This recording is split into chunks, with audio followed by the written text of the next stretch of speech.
СДСМ е оптимист дека наредната недела во собранието со консензус ќе бидат изгласани преостанатите реформски закони, но ВМРО ДПМН не се сигурни дека еден викенд е доволен за да се испеглаат разликите.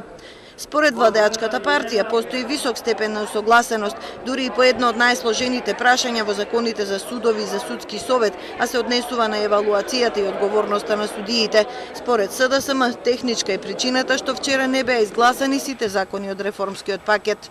Пакетот закони во делот на судството заради техничко усогласување ќе се донесат во истата форма и формат како што се донесоа законите вчера. Следната недела очекуваме. Секако дека се разгледуваат сите можности околу формата на утврдување законско уредување на постапката за дисциплинска одговорност. Работните групи кои што работат на овој закон веќе се на крајот на донесување на заедничко решение и нема никаков проблем во тој дел. Уште помалку разногласие Ременски гледа кај законите за јавно обвинителство и за кривична постапка, кои се усогласување со другите закони во воведувањето на дворешна контрола врз полицијата, што представува европска директива. Но опозицијата смета дека има сериозни разидувања.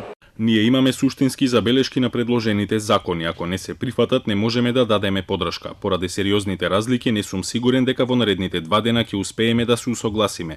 Нашата намера е да се подобри текстот на законите, како што нашите амандмани ги подобрија законите донесени вчера. Данев не сакаше да прецизира по кои прашања се уште постојат разлики.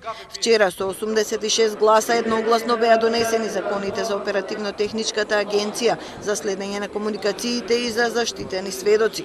Во понеделник во матичната комисија за политички систем веќе е ставен законот за судови, што значи можност за амандманско дотерување. Двете партии најавија дека во деновите од викендот ќе се обидат да постигнат целосна согласност, за да може наредната недела да се заокружи целиот пакет закони.